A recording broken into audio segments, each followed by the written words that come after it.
I'm Chef Tom with atbbq.com, and today on Tips and Techniques, we're talking about how to make turkey stock.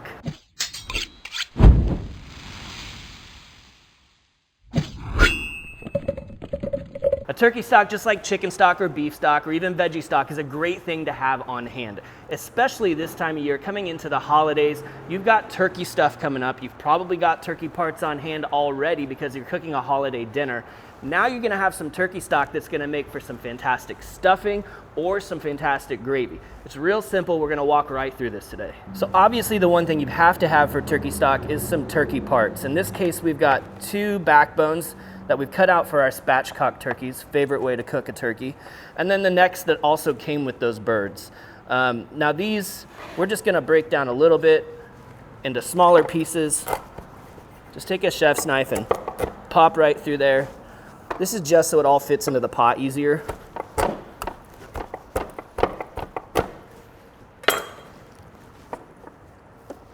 Same thing with the backbone. We'll break those down into slightly smaller pieces. Now, one of the great things about making stock is there's not a ton of rules about what you can or can't put in, but I almost always start with mirepoix. So we're gonna have some onions, some carrot, and some celery. From there, you can kind of utilize whatever you have left or whatever's going on in your fridge. So I've got some leeks that's also gonna offer some nice onion flavor. We've got the fennel, which is gonna go really great with turkey stock. And then some aromatics, some thyme, some sage, some bay leaves, and some black peppercorns. The other great thing about making stock is you don't have to be super precise with your knife cuts, because in the end, all of the veggies are gonna get tossed out. And we can just kind of do a nice big, large dice. I'm gonna cut this right down the middle, cut this into quarters, and that's as fine as it needs to be. Carrots, make sure you're gonna wanna scrub those to get the dirt off the outside, or just peel those off. And then again, a rather large dice. Same story with our celery, large dice on that as well. Now the leek we're gonna split down the middle.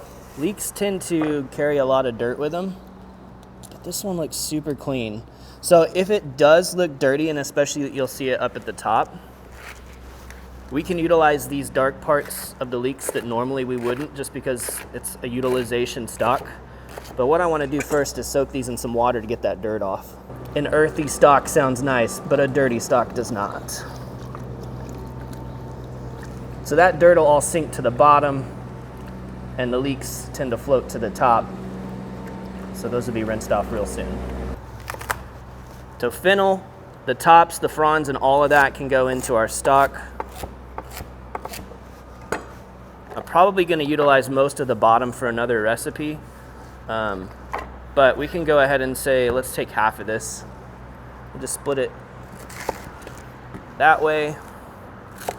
Take that core out. Though in the stock it wouldn't matter, it's fine to go into the stock. In fact, we might just take the cores out of both of these, and that way we can utilize the fennel bulb for another recipe. So not super exact quantities, but that's the great thing about making stock is you don't have to. We're gonna start with 1 gallon of liquid on our stock and end up with 2 quarts of stock in the end after the reduction.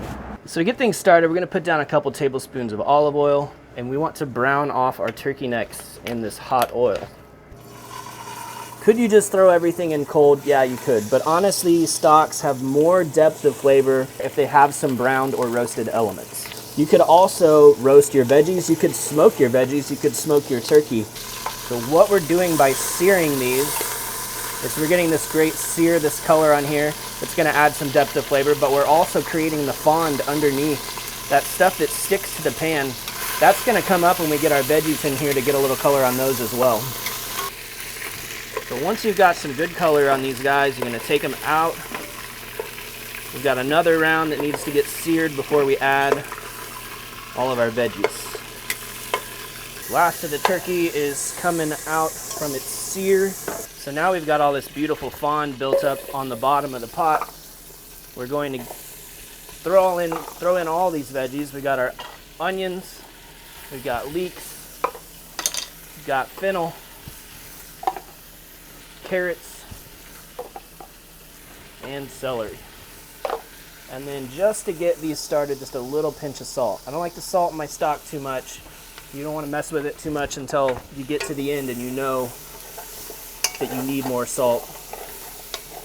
This is just enough to start to draw out the moisture, and then that moisture that's drawn out of there is going to help deglaze the bottom of this pan, or get that fond up off the bottom of the pan. At the same time, what we're doing here is we're adding a little bit more depth of flavor by putting some color on these veggies before we cover them in water. So check out the bottom of that pan now. Most of that fond has come up. Got a little bit of browning going on around the edges of the veggies. They're softening up. So let's go ahead and add back in all of our turkey.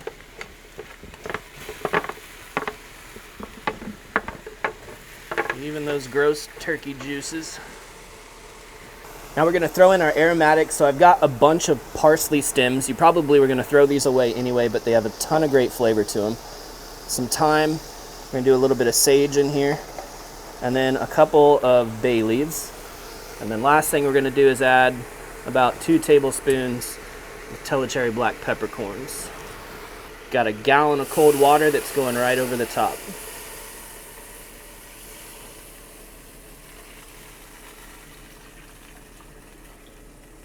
So everything's in the pot. We're gonna bring this up almost to a simmer. Not a full simmer, but almost to a simmer. And it's just gonna sit like that for the next 4 to 6 hours until this liquid reduces down to about half of where it is now. Now, right before your stock comes to a simmer, you're gonna notice these little like puffs of steam. That's how you know it's time to turn the heat down so that you don't fully simmer this. We wanna cook it really gently. Stock's been going for about 4 hours now. You can see that level's dropped by a couple of inches from where we once maxed out up by these rivets here. I don't want you to be too concerned about how much it's reduced or how long it's taken. That can always vary.